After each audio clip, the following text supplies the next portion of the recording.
is about what? I'm sad for those who don't feel that they are loved in order to work in this life. What if everything you thought you knew about Mr. Rogers was only half the story? Before her death, his widow finally revealed the quiet truth he carried until the very end. And it's not scandalous, it's something far more powerful.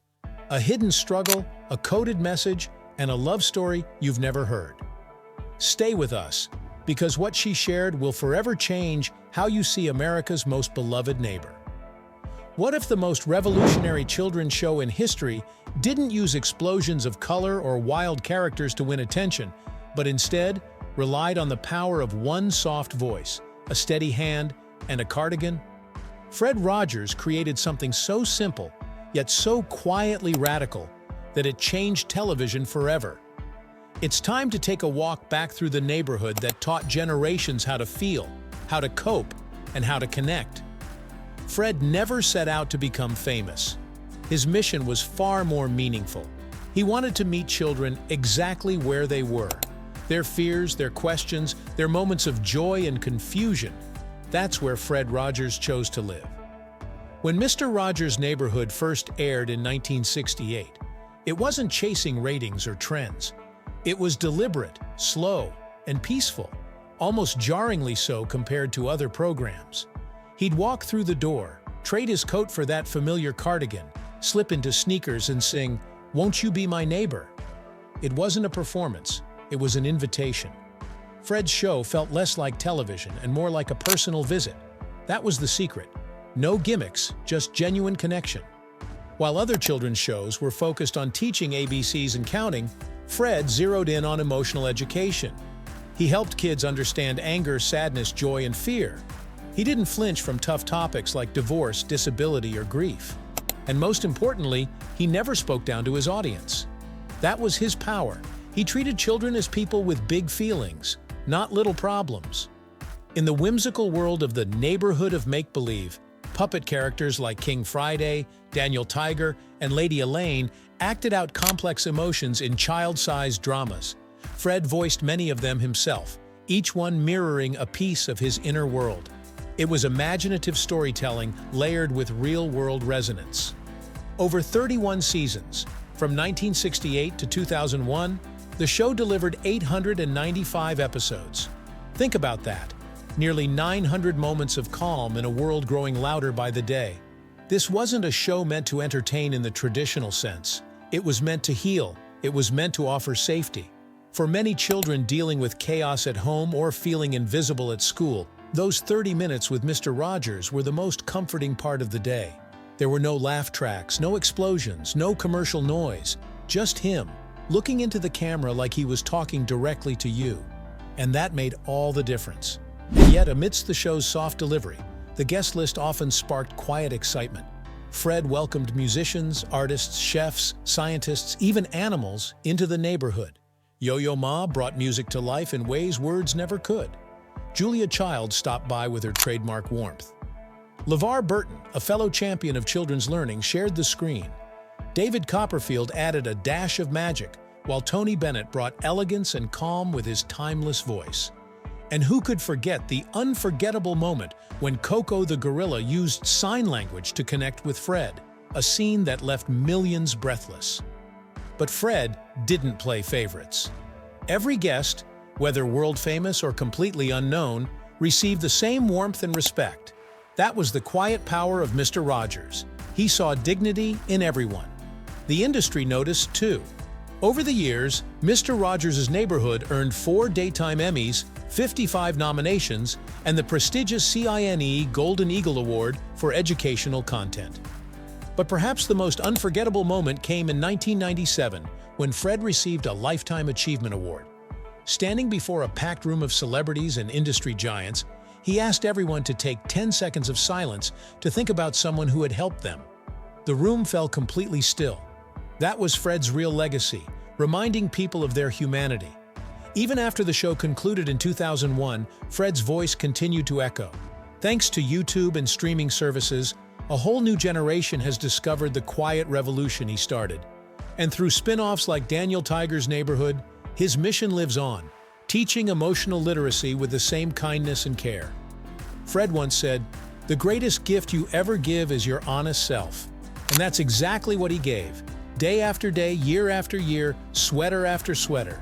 His honesty was radical in a world full of noise, and somehow it still is. But to fully understand who Fred Rogers was, you have to meet the woman who stood beside him every step of the way. The next chapter of this story belongs to someone who lived her own remarkable life long before becoming Mrs. Fred Rogers. Before the world knew her by his last name, Joanne Bird was already making a name for herself. Born in 1928 in Jacksonville, Florida, Joanne was raised in a home where thoughtful conversation, music, and curiosity weren't just encouraged, they were essential. Her father traveled for work, her mother ran the home with grace and strength, and Joanne learned early how to listen closely and speak with purpose. From childhood, music was more than background noise. It was her first language. She wasn't just good at piano, she was gifted. But she didn't play to impress. She played to feel alive. Classical, jazz, folk. She dove into every genre with passion and depth. When she arrived at Rollins College, it was obvious. Joanne wasn't just talented, she was extraordinary.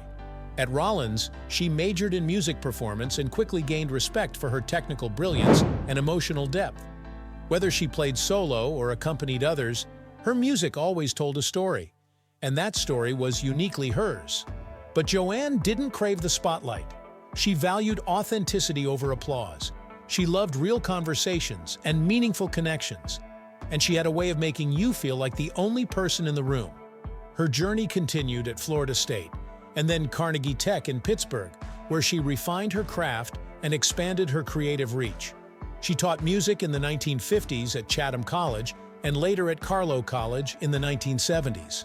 But her impact wasn't limited to classrooms. As a concert pianist, she performed in a duo with Jeanine Morrison, recording albums that showcased both brilliance and soul.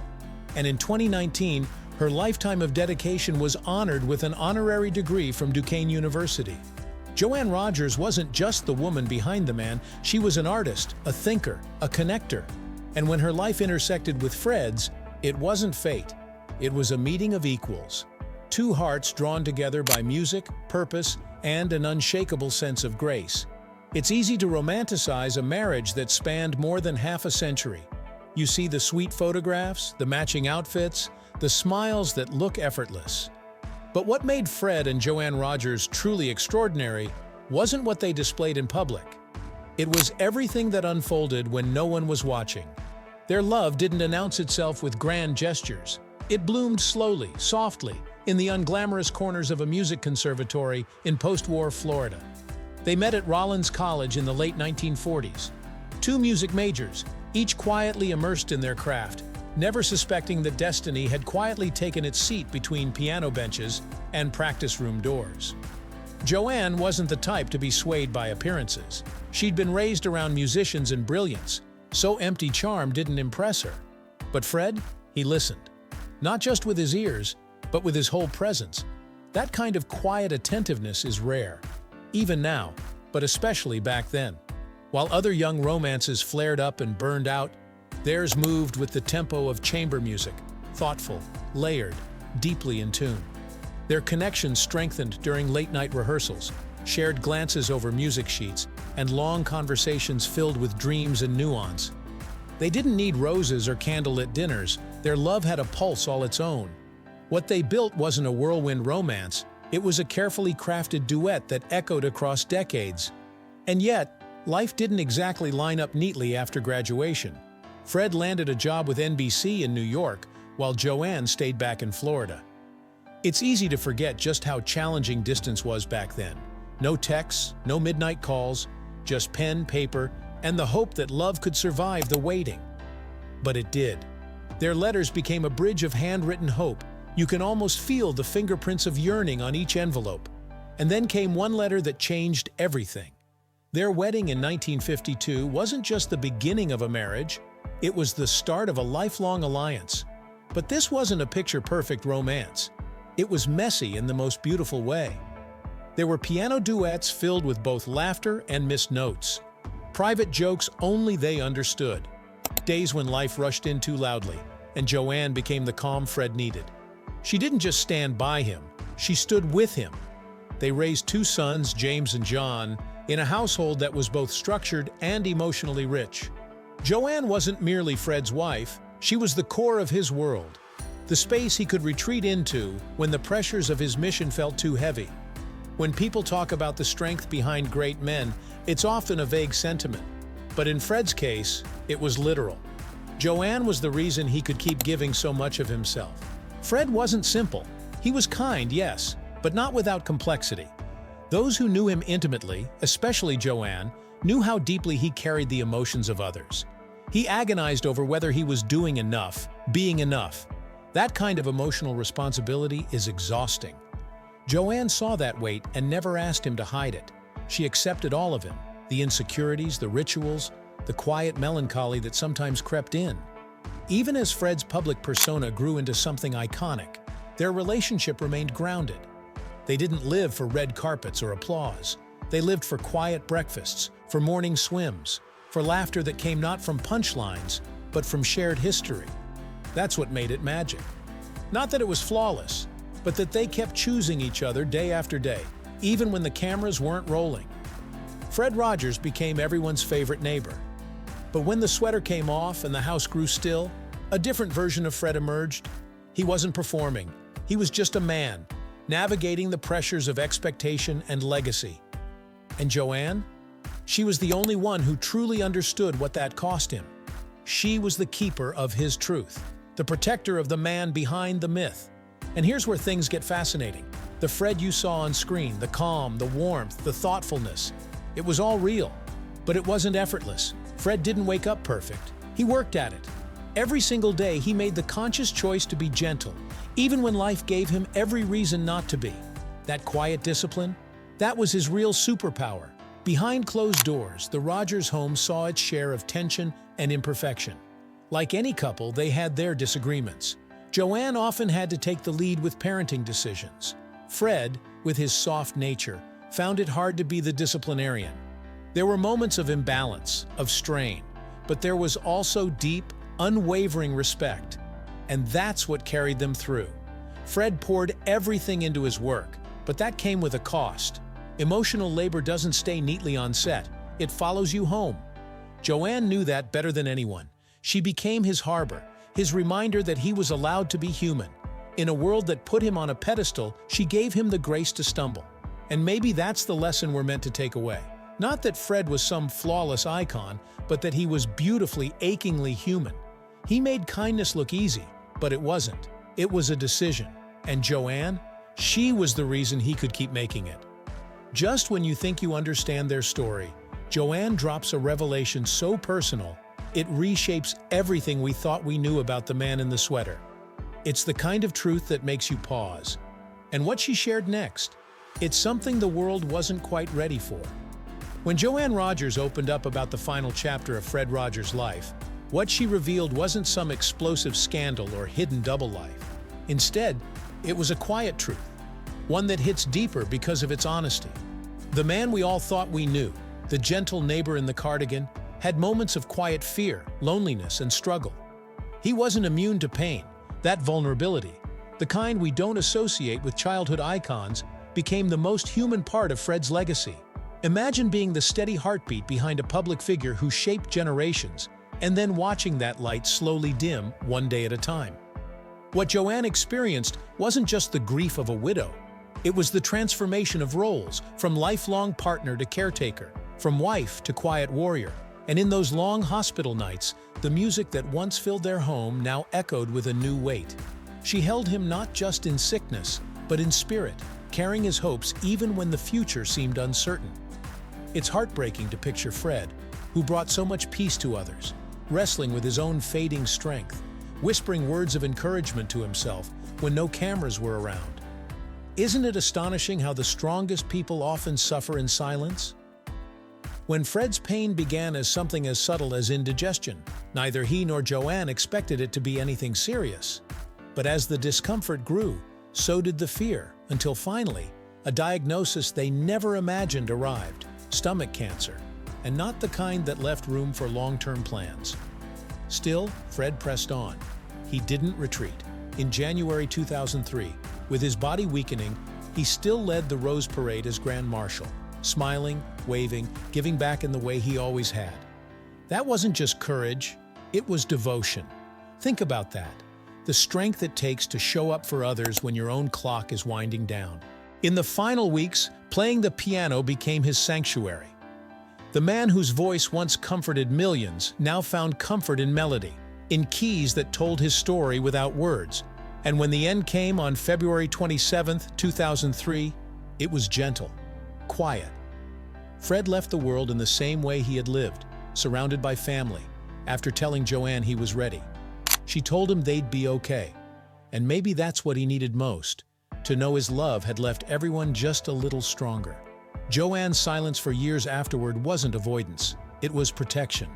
Fred had built a legacy on peace, and she didn't want the world to remember him as anything but whole.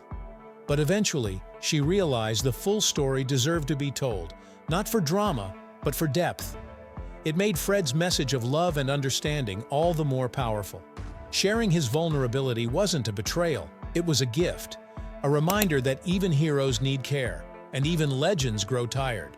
Their love had always been mutual, but illness shifted that balance. Joanne found herself lifting not just Fred's spirits, but her own. Some days, she didn't feel strong. Some days, she just sat beside him and held space for whatever came. That kind of love doesn't shout. It doesn't sparkle in headlines, but it's the kind of love that endures. Her candid memories came to life in documentaries like Won't You Be My Neighbor, where the public got a rare glimpse behind the curtain. Fred didn't lose his humor, even when pain crept into every day. His laugh remained, a gentle reminder that joy isn't just for the easy moments.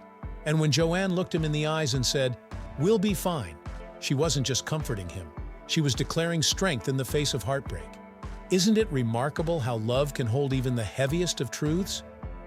After Fred passed, the world expected Joanne to quietly retreat, but she didn't. She took her place at the head of Fred Rogers Productions, not just as a symbolic gesture, but as a leader.